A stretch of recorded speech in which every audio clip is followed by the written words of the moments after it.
आज के वीडियो में हम बात करने वाले हैं वेट लॉस के लिए एक फ्री डाइट प्लान के बारे में, जो कि मेल फीमेल दोनों के लिए है। हम आपको वेट लॉस के लिए ब्रेकफास्ट से लेके लंच और डिनर में क्या क्या खाना चाहिए उसकी डिटेल्ड इन्फॉर्मेशन देने वाले हैं। साथ ही पोस्ट वर्कआउट और पोस्ट मील आपको क्या खाना चाहिए ये भी हम इस वीडियो में डिस्कस करेंगे। एंड अब शुरू करते हैं आज का वीडियो। दोस्तों, वैसे तो आम लोगों की सुबह की शुरुआत चाय, कॉफी या फिर ब्रेकफास्ट से होती है, लेकिन अगर आपको वेट लूज करना है तो आपको अपने दिन की शुरुआत एक फैट कटर ड्रिंक से करनी चाहिए। हालांकि अगर आपने अभी अभी वेट लूज जर्नी शुरू की है और फैट कटर ड्रिंक के बारे में आपको ज्यादा कुछ नहीं पता है, तो आप सिर्फ पानी पी के भी दिन की शुरुआत कर सकते हैं। इसके लिए आप 2 ग्लास पानी पी सकते हैं इफ पॉसिबल। सुबह खाली पेट पानी आपके मेटाबॉलिज्म के लिए अच्छी बात है। अगर आप एक इंडियन है तो आई एम श्योर आपके दिन की शुरुआत चाय या कॉफी से होती होगी, लेकिन इस वेट लॉस जर्नी में आपको सुबह की चाय कॉफी स्किप करनी पड़ेगी। हालांकि आप बाद में ऑफिस जाके पी सकते हैं।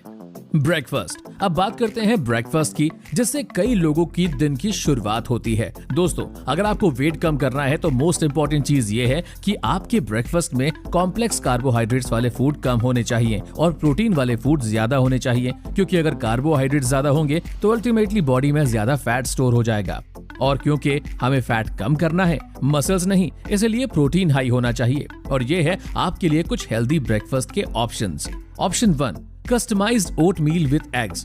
इसके लिए आप ब्रेकफास्ट में 3 एग व्हाइट्स और एक होल एग ले सकते हैं। जो लोग वेजिटेरियन हैं वो एग्स को वे प्रोटीन से रिप्लेस कर सकते हैं। Option 2, chickpeas spinach egg bhurji. Option 3, moong dal dosa. Option 4, plain paratha with egg white bhurji. Breakfast में आप एक प्लेन पराठा लेकिन बिना ऑयल का और उसके साथ 5 अंडों की एग व्हाइट और एक होल एग वाली भुर्जी खा सकते हैं। हाँ, अगर आपको भुर्जी पसंद नहीं तो आप ऑमलेट भी खा सकते हैं। Option 5, plain paratha with paneer bhurji. Low fat paneer के लिए आप बाजार से स्किम्ड मिल्क लेके घर पे पनीर बना सकते हैं। वाटर। पानी हमारी बॉडी के लिए बहुत ही जरूरी है, इसलिए आपको ब्रेकफास्ट के 1 घंटे बाद और लंच से तकरीबन 40 मिनट पहले कम से कम 1 लीटर पानी पीना है। दोस्तों, शायद आप में से कुछ लोग ऐसे भी होंगे जो इस टाइम पीरियड में भूख का सामना करेंगे। सो अगर आपको ब्रेकफास्ट के बाद और लंच से पहले भूख लगे तो आप कुछ ऑप्शनल स्नैक्स खा सकते हैं, जैसे कि मुट्ठी भर बिना नमक वाले रोस्टेड पीनट्स ग्रीन टी या फिर इंडियन टी के साथ ले सकते हैं। लेकिन शुगर को अवॉइड करें, क्योंकि वेट लॉस जर्नी में शुगर आपका नंबर 1 दुश्मन है। दोस्तों, उसके बाद टाइम होगा आपके लंच का। आपको लंच की शुरुआत सैलेड से करनी है। सैलेड में आप काफी सारे वेजिटेबल्स ले सकते हैं, जैसे carrots, cucumbers, beet root, cabbage etcetera.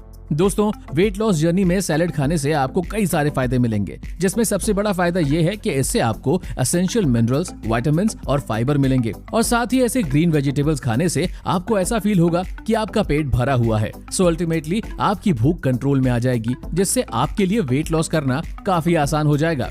दोस्तों, सैलेड के बाद आपको खाना है थोड़ा सा कार्बोहाइड्रेट्स वाला फूड और उसके साथ हाई प्रोटीन वाला फूड। इसके लिए आप खा सकते हैं brown rice, whole wheat roti with protein rich curry. Rice या रोटी के साथ आप low fat paneer, soya chunks, boneless chicken, egg whites, इनमें से कुछ भी ले सकते हैं। लेकिन आपको बहुत ज्यादा रोटी भी नहीं खानी है, मैक्सिमम 2 रोटी खाएं। और इसके साथ खाने को थोड़ा टेस्टी बनाने के लिए आप लो फैट कर्ड भी अपने मील में ऐड कर सकते हैं। काफी सारे लोगों को दाल और रोटी खाने की आदत होती है, लेकिन दाल और रोटी का कॉम्बिनेशन आपकी वेट लॉस जर्नी में प्रॉब्लम बन सकता है। इसलिए जब भी वेट लॉस की बात आती है तो रोटी के साथ दाल कभी न खाएं। अगर साइंटिफिकली देखें तब भी ये कॉम्बिनेशन अच्छा नहीं है, क्योंकि दालों में जहां एक तरफ प्रोटीन हाई होता है, वहीं दूसरी तरफ उसमें कार्बोहाइड्रेट्स भी बहुत ज्यादा होता है। मान लीजिए कि दाल में अगर 1 ग्राम प्रोटीन है तो उसमें कार्बोहाइड्रेट्स 3 ग्राम होगा। अब अगर दाल को रोटी के साथ खाएंगे तो कार्बोहाइड्रेट्स बहुत ज्यादा हो जाएगा और अल्टीमेटली ये आपकी वेट लॉस जर्नी में प्रॉब्लम्स क्रिएट करेगा। तो दाल के साथ थोड़े से ब्राउन राइस ले सकते हैं, लेकिन हाँ, इस बात का ध्यान रखिएगा कि इसके साथ आपकी प्लेट में कुछ ऐसे फूड आइटम्स भी हो जिसमें प्रोटीन काफी हाई मात्रा में हो, just like roasted peanuts, grilled chicken and grilled fish. इसके अलावा आप लंच में चिक पीस स्पिनच एग भुर्जी या फिर मूंग दाल का डोसा भी खा सकते हैं। दोस्तों, फिर लंच के बाद बारी आएगी इवनिंग स्नैक की, लेकिन उससे पहले आपको एक और चीज का ध्यान रखना है। आपको लंच के 1 घंटे बाद और इवनिंग स्नैक से 40 मिनट पहले 1 लीटर पानी जरूर पीना है। दोस्तों, जब भी इवनिंग स्नैक की बात आती है तो हम लोग ज्यादातर बाहर के फास्ट फूड पे डिपेंड हो जाते हैं, क्योंकि एक तो भूख लगी होती है और ऊपर से हमारे पास कोई हेल्दी फूड ऑप्शन अवेलेबल नहीं होता। बट फिकर नॉट, यहाँ इस वीडियो में आपके लिए काफी सारे ऑप्शंस अवेलेबल हैं। Number 1, Apple with green tea. Number 2, chickpeas and peanuts and green tea. 2 मुट्ठी भर रोस्टेड चिकपीस और 1 मुट्ठी unsalted roasted peanuts and green tea. Number 3, roasted lotus seeds. Roasted lotus seed जिसे हम लोग मखाने या फिर फूल मखाने भी बोलते हैं, इसे आप ग्रीन टी के साथ ले सकते हैं या फिर सिंपली इंडियन टी के साथ भी ले सकते हैं। उपमा एंड ओट्स। थोड़ा सा उपमा एंड ओट्स आपकी इवनिंग मील के लिए काफी होगा। हाँ, इसके अलावा भी कुछ एवरग्रीन ऑप्शंस हैं, जैसे कि egg whites bhurji and egg white omelette. दोस्तों, आगे बढ़ने से पहले एक मोस्ट इम्पोर्टेंट चीज मैं आपको बताना चाहता हूँ। अगर आप चाहते हैं कि आपका वजन तेजी से कम हो, तो उसके लिए एक्सरसाइज को बिल्कुल भी स्किप ना करें। इस डाइट प्लान के साथ अगर आप एक्सरसाइज करेंगे तो आपका वजन तेजी से कम होगा। इवनिंग स्नैक के बाद अब बारी आती है पोस्ट वर्कआउट मील की।